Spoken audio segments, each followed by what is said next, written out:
आज हम लोगों का जो चैप्टर है क्लास 11th का thermodynamics, chapter number 12। Chapter 12 thermodynamics. Thermo means related to thermal energy and dynamics means move करना, चलना। तो वर्ड का मतलब thermal energy and dynamics means move, चलना। तो यहाँ से हमें बेसिकली हमारे ये समझ में आता है कि यहाँ पर कुछ चीज़ चलेगी। किससे चलेगी? थर्मल एनर्जी से। जैसे कि हम अपनी बाइक में फ्यूल जलाते हैं और उसके अंदर वर्क होता है, बाइक जो है मूव करती है, चलती है, तो वहाँ से हीट जो है ट्रांसफ़र हो रही है और वो हीट कन्वर्ट भी हो रही है, मैकेनिकल एनर्जी में कन्वर्ट हो रही है। तो थर्मोडाइनमिक्स में बेसिकली हम यही स्टडी करेंगे। जो हीट होगी, हीट मीन्स थर्मल एनर्जी जो होगी वो कन्वर्ट होगी मैकेनिकल एनर्जी में और वो वर्क करेगी फिर। ठीक है। और इसका वाइस वर्सा भी हो सकता है। जरूरी नहीं है कि थर्मल एनर्जी को मैकेनिकल एनर्जी में कन्वर्ट किया जाए। मैकेनिकल एनर्जी भी थर्मल एनर्जी में कन्वर्ट हो सकती है और मैकेनिकल एनर्जी का थर्मल एनर्जी में कन्वर्ट करना बहुत ईजी है। और इसमें ज़्यादा हमें एग्जांपल देने की ज़रूरत नहीं है। बेसिकली हम अपनी डेली लाइफ में देखते हैं, हमने अपने दो हाथों को ऐसे रफ किया और ये कौन सा वर्क कर रहे हैं? मैकेनिकल वर्क कर रहे हैं। तो मैकेनिकल वर्क जब हम करते हैं तो ये वर्क, ये एनर्जी किस में कन्वर्ट हो जाती है? थर्मल एनर्जी में। हमारे हाथ गर्म हो जाते हैं। लेकिन थर्मल एनर्जी को मैकेनिकल एनर्जी में कन्वर्ट करना ये थोड़ा डिफिकल्ट प्रोसेस है। इसमें थोड़ा हमारे इंजन्स लगते हैं, कुछ मशीनें लगती है, उनकी हेल्प से हम थर्मल एनर्जी को मैकेनिकल एनर्जी में कन्वर्ट करते हैं। तो यहाँ पर thermodynamics means, thermo means thermal energy and dynamics चलना, मूव करना। तो यहाँ पर हम थर्मल एनर्जी देंगे और वो थर्मल एनर्जी किसी ऑब्जेक्ट को मूव कराएगी। तो ये होता है थर्मोडाइनमिक्स का मतलब। तो थर्मोडाइनमिक्स बेसिकली फिजिक्स में भी अपने आप में एक ब्रांच है। इस ब्रांच में यही सिखाया जाता है कि किस तरह से थर्मल एनर्जी डायनामिक्स एनर्जी में डायनामिक्स वर्क कराएगी। थर्मल एनर्जी किस तरह से डायनामिक्स वर्क कराएगी। ठीक है। तो इसमें वो स्टडी करेंगे हम। तो thermodynamics is the branch of physics which deals about the heats, change of heat. तो ये इसकी डेफिनेशन हो जाएगी। तो थर्मोडायनामिक्स की डेफिनेशन ये रहेगी, is that branch of physics that deals with the concept of heat and temperatures. ठीक है। और थर्मोडायनामिक्स को, अब थर्मोडायनामिक्स हम फिजिक्स पढ़ने जा रहे हैं, तो इस थर्मोडायनामिक्स फिजिक्स को पढ़ने से पहले कुछ छोटे छोटे टर्म्स है, कुछ सिनोनियम्स है, उनको हमें जानना बहुत ज़रूरी है। तो जैसे कि थर्मोडायनामिक्स में स्टार्ट करने से पहले सबसे पहले वर्ड आता है थर्मोडायनामिक सिस्टम। थर्मोडायनामिक सिस्टम, तो सबसे पहले हम लेते हैं सबसे first thermodynamic system. Thermodynamics, thermodynamic system. अब ये थर्मोडायनामिक सिस्टम्स क्या होता है? बेसिकली थर्मोडायनामिक सिस्टम एक कलेक्शन है, कुछ चीज़ों का कलेक्शन है और उसमें कुछ मटेरियल्स है और उसमें कुछ चेंजेस हो रहे हैं। उसका प्रेशर चेंज हो रहा होगा मटेरियल्स का, उसकी वेपर्स चेंज, उसका वेपर्स बन रहा होगा, उसका वॉल्यूम्स चेंज हो रहा होगा। तो वो बेसिकली वो सब किसके अंदर हो रहा होगा? वो एक सिस्टम्स के अंदर हो रहा होगा और उसको हम कहते हैं थर्मोडायनामिक सिस्टम।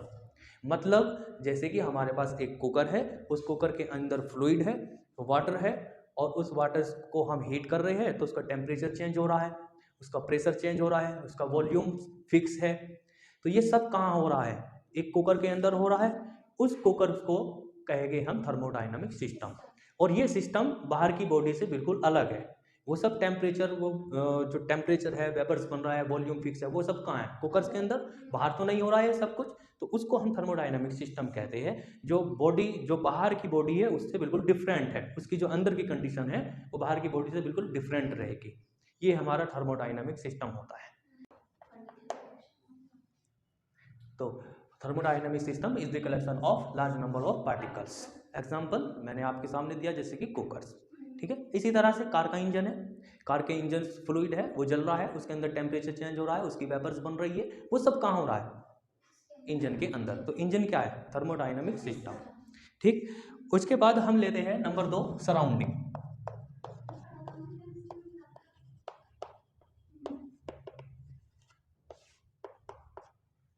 अभी सराउंडिंग क्या होता है?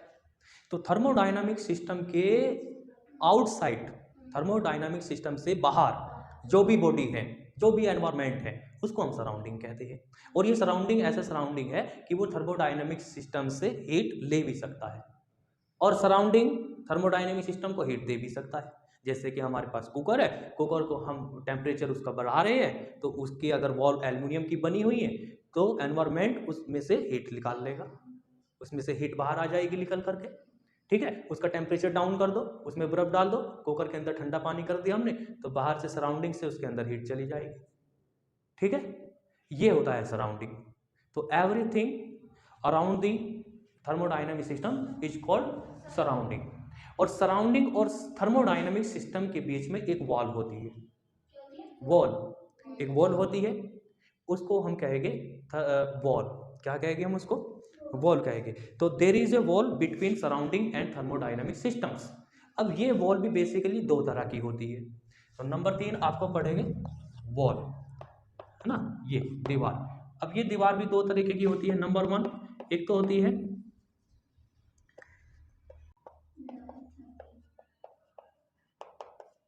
और दूसरी वॉल होती है आपकी एडियाबैटिक।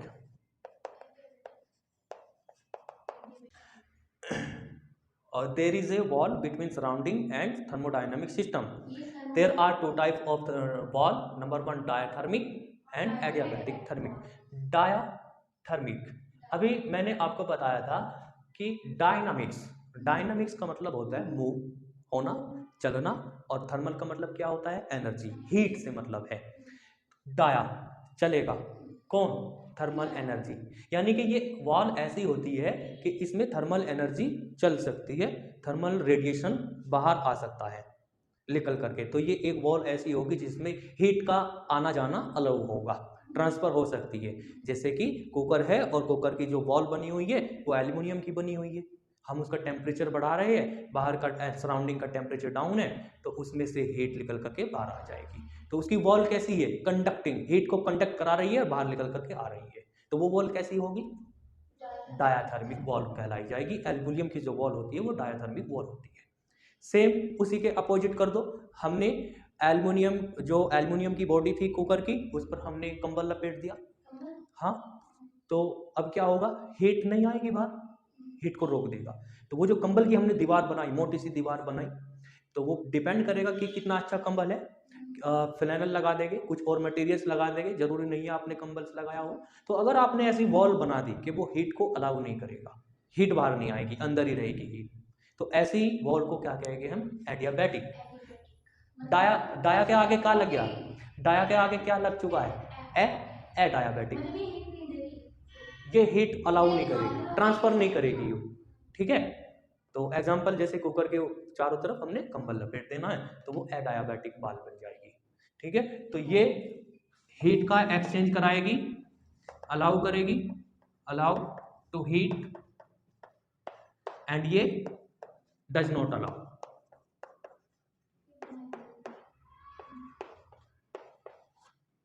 ये हीट को अलाउ नहीं करेगी बट ये हीट को अलाउ करेगी। तो दो वॉल होती है, दोनों को आपको याद रखना है। तो ये तीन टर्म्स हो गए थर्मोडायनामिक्स को स्टडी करने से पहले। आप ये समझ गए thermodynamic system, what is thermodynamic system, and surrounding and wall. Wall between thermodynamic system and surrounding, there is a wall, and wall are of two type, diathermic and adiabatic thermic. Thermodynamic system, ये system ना, हमारे thermodynamic system को हमने classify कर रखा है basically to exchange of heat. यानी कि एक्सचेंज होगा हीट का, तो हम उसको कह देंगे कि ये ओपन सिस्टम है।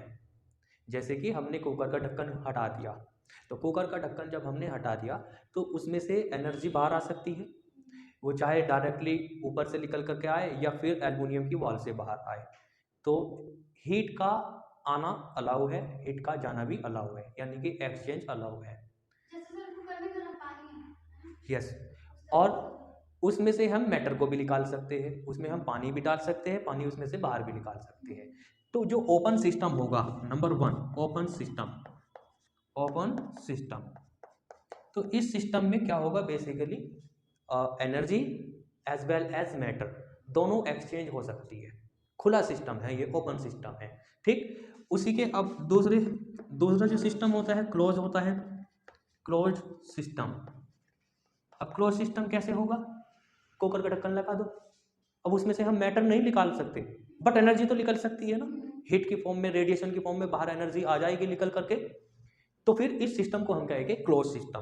तो in close system only heat can exchange but matter does not exchange, matter नहीं हो सकता, ठीक है। और एक और सिस्टम है, एक बोलते हैं आइसोलेटेड, और ये वर्ड बार बार आएगा, आइसोलेटेड आइसोलेटेड थर्मोडायनामिक्स के अंदर। तो आइसोलेटेड का मतलब ये है कि उसमें ना तो हीट एक्सचेंज होगी ना ही मैटर एक्सचेंज होगा, कोई सा भी चेंज नहीं होगा।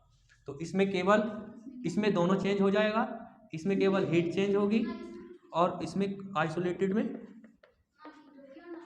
हाँ, आइसोलेटेड सिस्टम में neither heat nor matter. Thermodynamics variables, एक और है थर्मोडायनामिक वेरिएबल्स।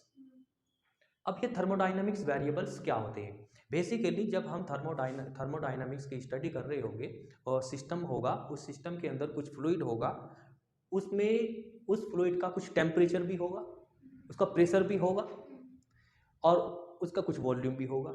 ये सब चीज़ जो है, ये सब चीज़ कहलाते हैं थर्मोडायनामिक सिस्टम्स के वेरिएबल्स और parameters.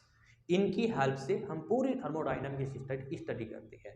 Pressure, volume, temperature and number of moles, number of malls भी है इसमें शामिल। ये सब क्या है? नंबर ऑफ मॉल्स, ये क्या है? वेरिएबल्स है। ये डिफाइन करते हैं एक थर्मोडायनामिक सिस्टम को, कि कोई थर्मोडायनामिक सिस्टम कैसे एक्सचेंज हो रहा है, उसका प्रेशर चेंज हो रहा है या उसका हीट टेम्परेचर चेंज हो रहा है। तो ये सब किससे डिफाइन होगा? ये सब इन पैरामीटर्स से डिफाइन होगा। इनको हम क्या कहेंगे? थर्मोडायनामिक पैरामीटर्स और वेरिएबल्स, ठीक है। Pressure, temperature, internal energy, kinetic energy, number of malls, ये सब क्या है? पैरामीटर्स है। उसके बाद इक्वेशन ऑफ स्टेट,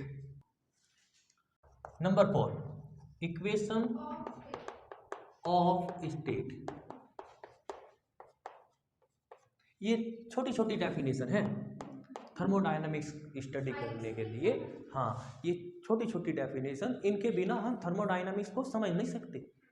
तो ये equation of state most important है कि इक्वेशन ऑफ स्टेट क्या है। अब ये वहीं से शुरू होती है बात कि हमारे पास एक थर्मोडायनामिक सिस्टम है और उस सिस्टम के अंदर वाटर है या फ्लूइड है, तो उसका प्रेशर चेंज हो रहा है। तो प्रेशर चेंज होने से टेम्परेचर का क्या होगा? तो टेम्परेचर का कुछ तो होगा, या तो कम होगा या ज़्यादा होगा। प्रेशर चेंज होगा, वॉल्यूम चेंज होगा, तो ये सब चीज़ आपस में चेंज हो रही होगी, और ये एक दूसरे से लिंक है कि जैसे ही प्रेशर चेंज होगा तो टेम्परेचर का इतना हो जाना है, वॉल्यूम इतना हो जाना है। तो ये एक दूसरे से रिलेटेड होती है। जो थर्मोडायनेमिक्स पैरामीटर्स है, प्रेशर, वॉल्यूम, टेम्परेचर, ये एक दूसरे से क्या है? लिंक है। इन्होंने एक दूसरे से रिश्ता बना करके रख रखा है। वो जो रिश्ता है, वो जो रिलेशन है इनका, उस रिलेशन को हम कहते हैं इक्वेशन ऑफ स्टेट। तो थर्मोडायनामिक्स प्रोसेस की हर एक मोमेंट पर स्टेट चेंज होती रहती है। जैसे कि हमने कुकर में हीट दी, उसको गर्म किया, तो अभी हम देख रहे हैं उसका टेम्परेचर है 5 डिग्री सेल्सियस या 10 डिग्री सेल्सियस। थोड़ी हमने और हीट दी तो हमने देखा उसका टेम्परेचर बढ़ गया, 20 डिग्री सेल्सियस हो गया। साथ ही साथ वॉल्यूम उसका फिक्स है, वॉल्यूम उसका चेंज नहीं हुआ, बट उसके अंदर प्रेशर तो चेंज हो गया, प्रेशर ज़्यादा हो गया। तो हीट दी, टेम्परेचर ज़्यादा हुआ, प्रेशर भी ज़्यादा हो गया। तो हर एक मोमेंट के बाद, हर एक स्टेट के बाद कुछ चेंज हो रहा है, ये स्टेट चेंज हो रही है। तो इसको हमने कहा स्टेट ऑफ इक्वेशन, कि ये स्टेट को डिफाइन करेगी। ये जो इक्वेशन होगी ये थर्मोडायनामिक्स प्रोसेस के स्टेट को डिफाइन करेगी कि किस स्टेट पर प्रेशर कितना है और किस स्टेट पर टेम्परेचर कितना है। This equation is known as equation of state and it is described as P V is equal to n R T. यहाँ पर इस n को सम राइटर्स म्यू भी लिख लेते हैं, mu, and mu is number of moles, number of moles. P pressure, V volume, R constant है, gas constant, and T for temperature. ये इक्वेशन ऑफ स्टेट है। ये नंबर 5 इंडिकेटर डायग्राम। हाँ, इसे भी बताऊंगा अभी, इंडिकेटर डायग्राम। तो इंडिकेटर डायग्राम जैसे कि नाम से ही पता चल रहा है कि डायग्राम है ये, और इंडिकेट करेगा, किसको इंडिकेट करेगा? थर्मोडायनामिक्स प्रोसेस को इंडिकेट करेगा कि किसी थर्मोडायनामिक्स प्रोसेस का अब क्या डायग्राम है, अब उसका इंडिकेशन क्या है। तो थर्मोडायनामिक ये इंडिकेटर डायग्राम जो है ये आपको इंडिकेट करने वाला डायग्राम है कि कितने प्रेशर पर कितना वॉल्यूम है। उस ग्राफ को देख करके आप समझ सकते हैं कि इतना वॉल्यूम है तो इस वॉल्यूम पे इतना प्रेशर है। तो बेसिकली ये ग्राफ होगा, ये ग्राफ बनाएंगे हम प्रेशर एंड वॉल्यूम्स के बीच में। तो ये हम ग्राफ इस तरीके से बनाएंगे, ये एक एक्सिस पर हम प्रेशर ले लेंगे और एक एक्सिस पर हम वॉल्यूम ले लेंगे।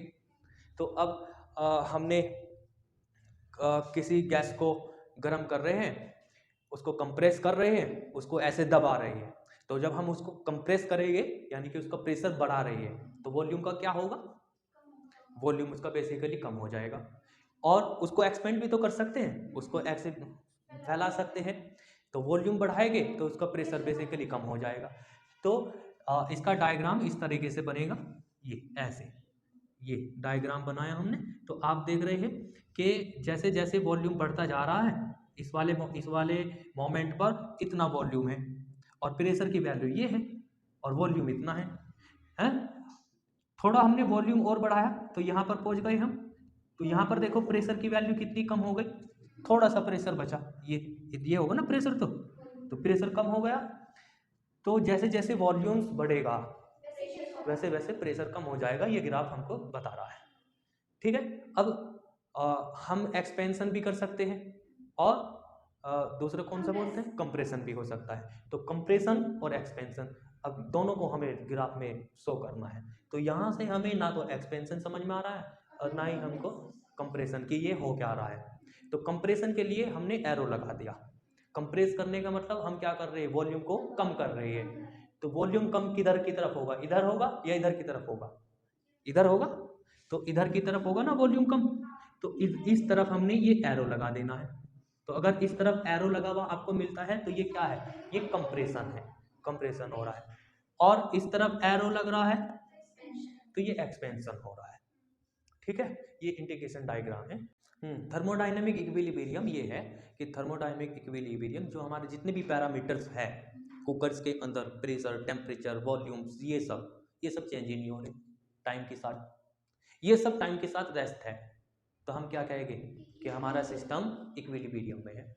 अभी देखा 0 डिग्री सेल्सियस है, थोड़ी देर बाद देखा फिर भी 0 डिग्री सेल्सियस। तो स्टेट जो है वो रेस्ट में है, पैरामीटर्स चेंज नहीं हो रहे। देखो बच्चों, थर्मोडायनामिक्स प्रोसेस, जब हम थर्मोडायनामिक्स स्टडी कर रहे हैं तो थर्मोडायनामिक्स सिस्टम में कुछ ना कुछ प्रोसेस हो गए और वो प्रोसेस डिफरेंट हो सकते हैं। कोई प्रोसेस कांस्टेंट टेम्परेचर पे भी हो सकता है, कोई प्रोसेस कांस्टेंट वॉल्यूम पे भी हो सकता है। जैसे कि हमने कुकर का ढक्कन बंद कर दिया तो अब उसका वॉल्यूम नहीं बढ़ेगा। तो अब कुकर के अंदर कुछ प्रोसेस हो रहा है, उसका टेम्परेचर बढ़ रहा है, उसका प्रेशर भी बढ़ रहा है, बट उसका वॉल्यूम नहीं बढ़ रहा। तो अगर वॉल्यूम को हम फिक्स कर देंगे तो हमें प्रोसेस अलग मिलेगा देखने को। वॉल्यूम को बढ़ने देंगे, एक्सचेंज होने देंगे तो हमें कुछ प्रोसेस अलग देखने को मिलेगा। तो जब थर्मोडायनामिक सिस्टम के जो वेरिएबल्स होते हैं, प्रेशर, टेम्परेचर, वॉल्यूम्स, ये चेंज होते हैं, इनकी स्टेट चेंज होती है with respect to time, then we call thermodynamics process. तो उसको हम थर्मोडायनामिक्स प्रोसेस कहते हैं। अब ये प्रोसेस भी एक्चुअली कई तरह के होते हैं, जैसे कि मैंने लिखा है यहाँ पे 6 प्रोसेस होते हैं। Number 1 isothermal process. Isothermal process यानी कि ये प्रोसेस जो होगा ये कांस्टेंट टेम्परेचर पर होगा। एक ऐसा प्रोसेस जो कांस्टेंट टेम्परेचर पर हो उसको हम क्या कहेंगे, आइसोथर्मल प्रोसेस। अब इस जो कांस्टेंट टेम्परेचर पर होगा इस प्रोसेस को हम कैसे अचीव कर सकते हैं कि कोई प्रोसेस कांस्टेंट टेम्परेचर पर हो। जैसे कि हम पानी को गर्म कर रहे हैं, हम उसको कुछ हीट दे रहे हैं, उसका टेम्परेचर बढ़ रहा है, टेम्परेचर बढ़ रहा है, हम चाहते हैं उसका टेम्परेचर ना बढ़े। ये कैसे हो सकता है? तो ये ऐसे हो सकता है, हम उसका ढक्कन हटा देंगे, कुकर का ढक्कन हटा देंगे और टेम्परेचर जो उसका इंक्रीज होगा, वो टेम्परेचर जब इंक्रीज होगा तो वो एनवायरनमेंट को चला जाएगा, फिर उसका टेम्परेचर उतना ही। जब पानी को हम गर्म करते हैं, हीट देते जाते हैं तो वो 100 डिग्री सेल्सियस पर पहुंच जाता है। 100 डिग्री के बाद भी क्या पानी और ज़्यादा गर्म हो सकता है? तो आंसर है नहीं। तो हमने उसका ढक्कन हटा दिया, उसकी वेपर बना दी, ऊपर चला गया, एनवायरमेंट में चला गया, तो उसका टेम्परेचर क्या है, कांस्टेंट। तो ये जो प्रोसेस होता है कितने टेम्परेचर पर हो रहा है, कांस्टेंट टेम्परेचर पर हो रहा है। उसके बाद आइसोबारिक प्रोसेस है, तो ये एट कांस्टेंट टेम्परेचर, ये प्रोसेस किस पे होगा, एट कांस्टेंट टेम्परेचर। आइसोबारिक, इसको कैसे याद रखेंगे, बार किसका यूनिट है, याद करो, प्रेशर का। तो ये किस पे होना चाहिए, ये कांस्टेंट प्रेशर पर होगा, एट कांस्टेंट प्रेशर। तो ये प्रोसेस आपको कब दिखेगा, एट कांस्टेंट प्रेशर पर। तो कांस्टेंट प्रेशर कैसे कर सकते हैं, कुकर का ढक्कन हटाना पड़ेगा, क्योंकि जो कुकर के अंदर पानी है उस पानी का जो प्रेशर बढ़ जाएगा अगर तो आपने ढक्कन लगा दिया। तो हम चाहते हैं उसका जो प्रेशर है वो 1 एटमॉस्फेयर ही रहे, तो ढक्कन हटा दो, प्रेशर ऐसा ही रहेगा। तो ये 1 मिनट। हाँ, आइसोकोरिक, ये आइसोकोरिक, कोरिक मीन्स वॉल्यूम। तो ये प्रोसेस आपको कहाँ मिलेगा देखने को, एट कांस्टेंट वॉल्यूम पर। तो ये एट, अब वॉल्यूम कैसे कांस्टेंट कर सकते हो, हम चाहते हैं कि हमारा जो लिक्विड है, हमारा जो फ्लूइड है, उसका वॉल्यूम ना बढ़े, उसका वॉल्यूम फिक्स रहे, वॉल्यूम नहीं बढ़ने देना। अब बताओ क्या करना रहेगा, ढक्कन हटाए या लगाए, ढक्कन लगा दो। तो वो जो अंदर पानी है उस पानी का वेपर्स बनेगी, उसका ढक्कन लगा दिया, हाँ तो फिर तो वॉल्यूम बढ़ जाएगा। तो ढक्कन लगा के रखेंगे तो वो एट कांस्टेंट वॉल्यूम पर होगा वो प्रोसेस, अगर ढक्कन लगा देते तो ऐसा, ठीक है। इसे देखो अब, एडियाबैटिक, अभी आया था ये नाम, एडियाबैटिक। हाँ, हीट का एक्सचेंज नहीं कराएगा ये, तो ऐसा प्रोसेस जिसमें हीट का एक्सचेंज नहीं होगा वो प्रोसेस क्या होगा, ठीक है, does not allow, yes, does not allow of exchange of heat and cyclic process. Some process ऐसे होते हैं कि वे प्रोसेस अभी उनका प्रेशर कुछ है, मान लीजिए 5 पास्कल, थोड़ी देर बाद देखते हैं हम कि हमारा लिक्विड का जो प्रेशर है वो चेंज हो गया, 10 पास्कल हो गया, 7 पास्कल हो गया, और उसका टेम्परेचर भी चेंज हो गया, तो continuous pressure, temperature, volume change हो रहा है। लेकिन हम 1 घंटे बाद आकर के देखते हैं कि उसका प्रेशर अभी अब फिर 5 पास्कल हो गया, तो पहले भी कितना था स्टार्टिंग में, 5 पास्कल। तो हमारा प्रोसेस विभिन्न जितने मतलब डिफरेंट पोजीशन से गुजरता हुआ फिर वापस उसी अपनी ओरिजिनल पोजीशन पर आ गया, come back it retain its original position. तो ऐसा प्रोसेस जो डिफरेंट पोजीशन से पास होता होता हुआ अपनी ओरिजिनल पोजीशन पर आ जाएगा, अपनी फाइनल ओरिजिनल स्टेट पर आ जाएगा, उसको क्या कहेंगे हम, साइक्लिक प्रोसेस कहेंगे। जैसे कि ये प्रोसेस यहाँ से चला और ये यहाँ ऐसे गया और आता आता आता यहीं आ गया, ठीक है। तो ये क्या है, ये साइक्लिक प्रोसेस है। इनिशियल एंड फाइनल स्टेट जो रहेगी इसकी सेम रहेगी, है ना। और नॉन साइक्लिक, बस ये इसकी इनिशियल और फाइनल स्टेट इसकी सेम नहीं रहेगी, डिफरेंट रहेगी। तो इस प्रोसेस को हम क्या कहेंगे, नॉन साइक्लिक प्रोसेस कहेंगे। तो ये सब जितने भी ये डेफिनेशन हमने पढ़ी, छोटी छोटी डेफिनेशन, थर्मोडाइनमिक्स फिजिक्स को स्टडी करने से पहले ये छोटी छोटी डेफिनेशन है, इनका नॉलेज हमें होना चाहिए, क्योंकि हमें हीट इंजन पढ़ना है, कार्नोट इंजन पढ़ना है, first law of thermodynamics study करनी है, जीरोथ लॉ, सेकंड लॉ। तो वो सब स्टडी करने के लिए ये जो बेसिक्स नॉलेज है वो हमें पता होनी चाहिए।